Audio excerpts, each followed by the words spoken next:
everyone. Esteemed faculty members, parents, families, friends, and above all, the wonderful graduates of 2026, thank you for allowing me to be a part of your day, a day that is all about you guys and the wonderful things that you have achieved here over the past few years. I may have left the University of Warwick some 2 decades ago, but I still beam like a mother hen, and this will be you in 2 decades as well. Every time I meet a young Warwick graduate, there is a connection, an instant sense of pride, and I am delighted that you have allowed me to be a part of your day. Now, over the next few minutes, you are going to hear one word a great deal, and that word is champion. The reason? Because I wish it was a word that I had heard a lot more of when I was younger. Everyone has their own definitions as to what a champion is. For me, a champion is someone who advocates for your talent, who considers your well-being, and who nurtures you to greater heights. And I want to tell you a bit about how champions have showed up for me. Maybe during this time, you'll be thinking about who's showed up for you as well. It starts young. I grew up in a suburb of Greater London, the daughter of parents who immigrated here in the 1970s, as many Asians did from East Africa. In my case, my parents came from Tanzania after the fall of the British Empire. And it's a bit of a cliche, but I always wanted to be a journalist. As a young child, knee-high, I would use my spare time to write news reports, to do news presentations, and I would present them to my sole audience member, my single audience member, who would, bless her heart, do me the honor of giving me her time, and that was my mother, my first champion. And I think it's fair to say that for many of you in this room, your first champions have been your mums, your dads, your carers, your guardians, your grandparents. So why don't we give them a massive round of applause?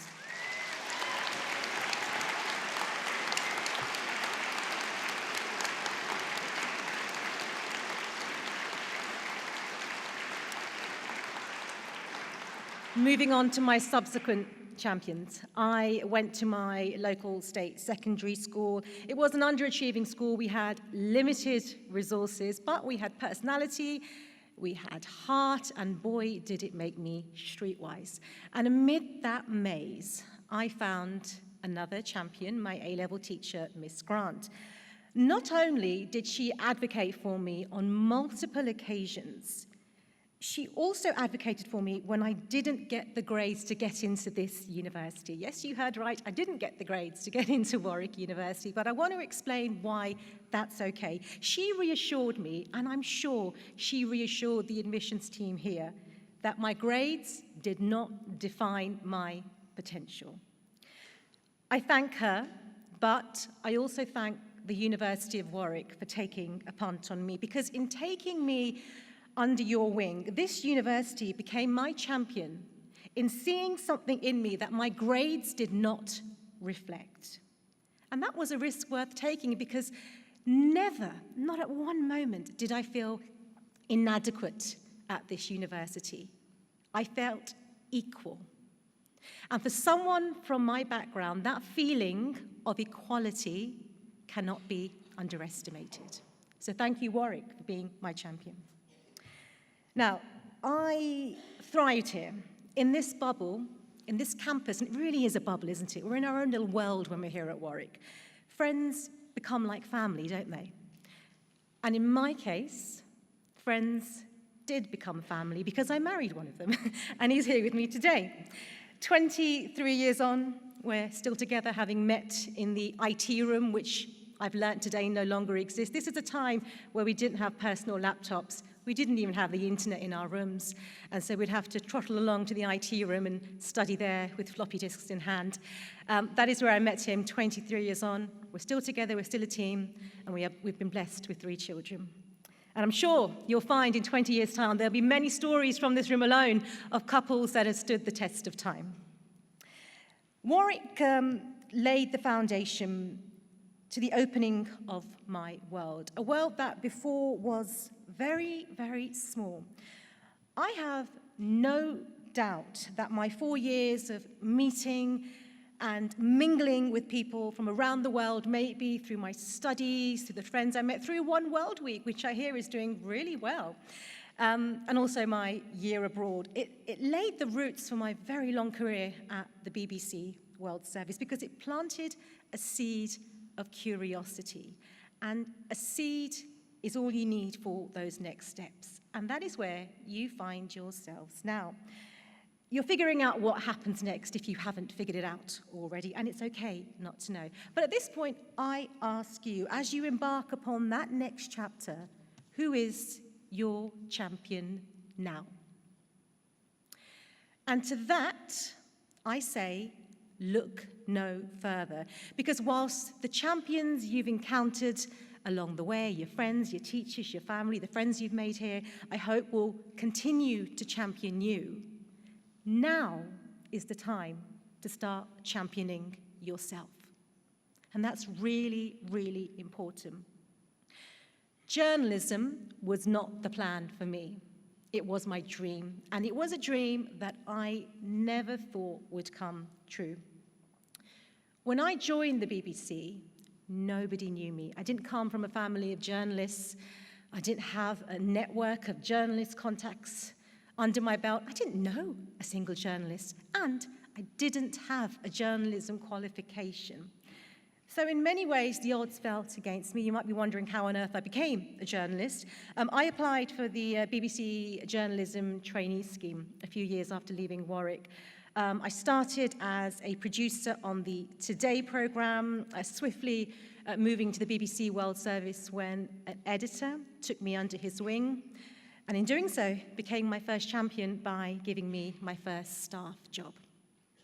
But thereafter, I've had to really, really champion myself along the way, and I've done that by putting myself into often uncomfortable and unfamiliar situations, often made all the more testing because since childhood I have battled with a speech impediment, and here I was trying to be a broadcaster. A couple of examples of those uncomfortable situations. I stepped up to present a TV show called Outside Source, which I was producing because other lead presenters didn't know how to use this giant mega iPad that we had designed for live on air. And a bit of a background, I had never been on TV. In the year before, my firstborn daughter had passed away, and at the time I went on TV, I was 7 months pregnant. I'd never done it before. And here I was about to navigate with a giant bump, this giant iPad behind me. I did it, and I never looked back, and I continued to anchor on BBC World for a decade. When I knocked and knocked and knocked on the Women's Hour door to join their presentation team 5 years ago, that was quiet self-belief. It is easier said than done. It can be tough out there. And if you are quite introverted, you might be asking, how on earth do I champion myself in a way that aligns with the kind of person I want to be? And here's my answer to that. Championing yourself in the workplace, it doesn't need to be loud. Let your reputation do the talking. Work hard, get the results. But above all, and this is paramount, work with integrity. The first job you get does not need to be the job you stick with. I've had a few before joining the BBC. Keep reinventing yourself. Portfolio careers, they are all the rage at the moment, especially with degrees like ours, because degrees like ours, they're human, and Lord, do we need more humanity right now. So I leave you with this. Before you can expect anyone else to believe in you, you need to start believing in yourself. Even if that belief feels minuscule, mark what you've done, but also the things that others are yet to see. And that starts by you being your own champion.